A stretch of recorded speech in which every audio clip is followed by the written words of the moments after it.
समाज को आगे लेकर जाना हो तो लोगों की टांग खींचने की बजाय हमें एक दूसरे के हाथ खींचने चाहिए।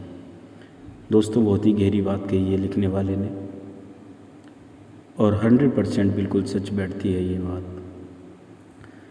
दोस्तों, मैं पांडेश्वर पांडे, एक छोटी सी कहानी, और कहानी है एक गरीब लड़के की जो बड़ी मुश्किल से 10th क्लास पास करके किसी तरह अपना सर्टिफिकेट लेकर घर से निकल पड़ता है। कोई छोटी सी नौकरी जो उसके परिवार को संभाल सके, जो उसके घर का खर्चा सरवाइव कर सके। घर से करीबन 50-60 किलोमीटर दूर एक शहर में चला आता है वो लड़का। 10th का सर्टिफिकेट लेकर कई जगह नौकरी की तलाश में जाता है, पर कहीं नौकरी नहीं मिलती। एक दिन वह अखबार में देखता है कि एक शौचालय पर हिसाब किताब लिखने की नौकरी उसको मिल सकती है। एक दिन वह अखबार में इश्तिहार देखता है कि पास के शौचालय पे ही लेखा जोखा करने वाले एक लड़के की ज़रूरत है जिसमें 10th क्लास पास भी चलेगा। वह लड़का अगले दिन तैयार होकर वहाँ पहुँच जाता है, इंटरव्यू देता है। इंटरव्यू देने के बाद जब सारी चीज़ें हो जाती हैं तो इंटरव्यू लेने वाले जो बंदे होते हैं वो दोनों जने वो कहते हैं अपना ईमेल आईडी दे दीजिए, हम आपको मेल कर देंगे, जो भी रिपोर्ट बनकर आएगी हम आपको मेल कर देंगे। लड़के ने बोला, सर मेरे पास मेल तो नहीं है, जीमेल आईडी तो नहीं है। उन दोनों ने बोला, क्या बात कर रहे हो, दुनिया कहाँ की कहाँ पहुँच गई है और तुम्हारे पास एक अपनी जीमेल आईडी नहीं है? माफ़ कीजिएगा, फिर हम तुम्हें ये नौकरी नहीं दे सकते हैं, जाओ और जाकर अपना कोई काम करो। उनकी ये छोटी सी बात कि जाओ जाकर कोई अपना काम करो उस लड़के के दिल में घर कर गई। ज़्यादा पैसे तो थे नहीं उसके पास, तो उसने क्या करा, एक चाय की दुकान पर गिलास धोने का काम स्टार्ट कर दिया और धीरे धीरे धीरे धीरे वह चाय बनाने सीख गया। अब जो चाय का मालिक था वो कम समय रहता और लड़का ज़्यादा समय रहता, तो उसे चाय की दुकान का अच्छा अनुभव हो गया। कुछ समय पश्चात उसने अपने महीने मिलने वाली तनख्वाह में से थोड़े थोड़े पैसे बचाकर एक चाय का ठेला एक कंपनी के बाहर स्टार्ट कर लिया और उससे उसको अच्छी आमदनी मिलने लग गई। उसके बाद जिस कंपनी में वो चाय दिया करता था उस कंपनी में माल ढोने और लाने ले जाने का काम हुआ करता था। उसके पास कुछ पैसे भी थे। उसकी सुपरवाइज़र से बात हुई, उसने कहा अगर तू एक गाड़ी ले ले तो मैं तेरे को एक गाड़ी का चक्कर रोज़ाना दे दिया करूँगा जिसमें तुझे 300 से 400 रुपये बच जाया करेंगे। लड़के को बात समझ में आ गई। उसने एक गाड़ी निकलवाई और उसे 400 रुपये रोज़ बचत आने लगी। उसकी गाड़ी की किस्त भी निकल जाया करती थी, फिर भी उसे 400 रुपये पर डे बच जाया करता था। अब उसे आगे बढ़ने का एक मौका मिल गया। उसने बोला, साहब अगर मैं कुछ गाड़ियाँ और लगा दूँ तो क्या आप मुझे चक्कर और दे देंगे? उन्होंने बोला कि बिल्कुल मिलेगा।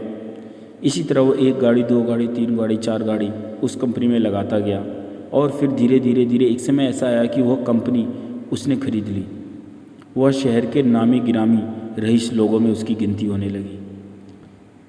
पूरे शहर में, पूरे गांव में जहाँ से वो आया था एक ही हल्ला हो गया कि 10th क्लास पास का एक लड़का और इतना बड़ा बिजनेस एम्पायर खड़ा कर दिया।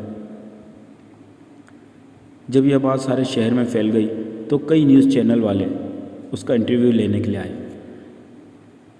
तो उसमें से एक न्यूज़ चैनल वाले ने जब इंटरव्यू के दौरान उनसे एक सवाल पूछा कि अच्छा सर ये बताइए कि आप जब अपने गांव से अपना घर द्वार छोड़कर इस शहर में आए थे तो क्या आपको लगा था कि आप इतने बड़े बिजनेसमैन बन जाएंगे? लड़के ने बोला, जी बिल्कुल नहीं लगा था। तो आपकी कामयाबी तो हम लोगों को इंस्पायर करती है, हर आदमी को आपसे कुछ सीखना चाहिए। उस लड़के ने जवाब दिया कि सर सीखना तो चाहिए और ज़िंदगी भर सीखते रहना चाहिए। मैं जब छोटा था तब भी सीखता था, आज भी सीखता हूँ और जब तक ये ज़िंदगी रहेगी सीखता ही रहूँगा। न्यूज़ चैनल वाला बहुत प्रभावित हुआ। उसने बोला, सर आप मुझे अपनी जीमेल आईडी दे दीजिए ताकि मैं इस इंटरव्यू की जो एडिटिंग करने के बाद एक मेल आपके जीमेल पर भेज दूंगा, आप उसे देख लीजिएगा। उस लड़के ने कहा कि सर मेरे पास कोई जीमेल आईडी नहीं है। वो हैरान हो गया। उसने बोला सर कैसी बात कर रहे हो आप, इतना बड़ा बिजनेस एम्पायर, कई हज़ार करोड़ रुपए की दौलत, और आपके पास जीमेल आईडी नहीं है, ऐसे कैसे हो सकता है। लड़के को उसने बोला कि सर आपके पास जीमेल आईडी नहीं है तो आपने इतना बड़ा बिजनेस एम्पायर खड़ा कर दिया। अगर आपके पास ईमेल आईडी होती और आप और ज़्यादा टेक्निकल चीज़ों का यूज़ कर रहे होते तो आज कहाँ पहुँच जाते। तो उस लड़के ने जवाब दिया कि सर अगर मेरे पास जीमेल आईडी होती तो मैं आपके शहर के बाहर जो मंडी के पास शौचालय है ना, वहाँ पर बैठकर लोगों की पर्ची काट रहा होता और छुट्टे पैसे लेने देने का काम कर रहा होता। दोस्तों कहानी छोटी सी है लेकिन बहुत सीख देने वाली है। जीवन में सफल होने के लिए सफलता का सीधा संबंध पढ़ाई से हो ऐसा ज़रूरी नहीं है। एक अनपढ़ गंवार आदमी भी अपने आत्मविश्वास, लगन और मेहनत से जीवन में बहुत बड़ी सफलता प्राप्त कर सकता है। तो दोस्तों मैं पांडेश्वर पांडे यही कहूँगा कि जीवन में अगर कभी हम फेल भी हो जाते हैं, अगर हम ज़्यादा पढ़े लिख नहीं सकते, अगर हम बहुत बड़े घर से नहीं है, अगर हमारा कोई बिजनेस एम्पायर, हमारा फैमिली जो बैकग्राउंड है अगर वो कोई बिजनेस रिलेटेड नहीं है तो हमें घबराने की ज़रूरत नहीं है। अगर आपके मन में सच्ची लगन है, मोटिवेशन कहीं बाहर से नहीं आता दोस्तों। बस आप कभी भी हिम्मत ना हारें, जो भी काम आप पकड़ रहे हो उसको लगन से करें और लगातार करें। अगर हम किसी भी काम को कंटिन्यूसली करते हैं तो उसमें हम कामयाब जरूर होते हैं। तो दोस्तों यही दुआ है मेरी, आप लोग मेहनत करें पूरे आत्मविश्वास और लगन के साथ और अपनी ज़िंदगी में उस ऊंचाई को हासिल करें कि हर इंसान आपके जैसा बनना चाहे। जय हिंद, जय भारत।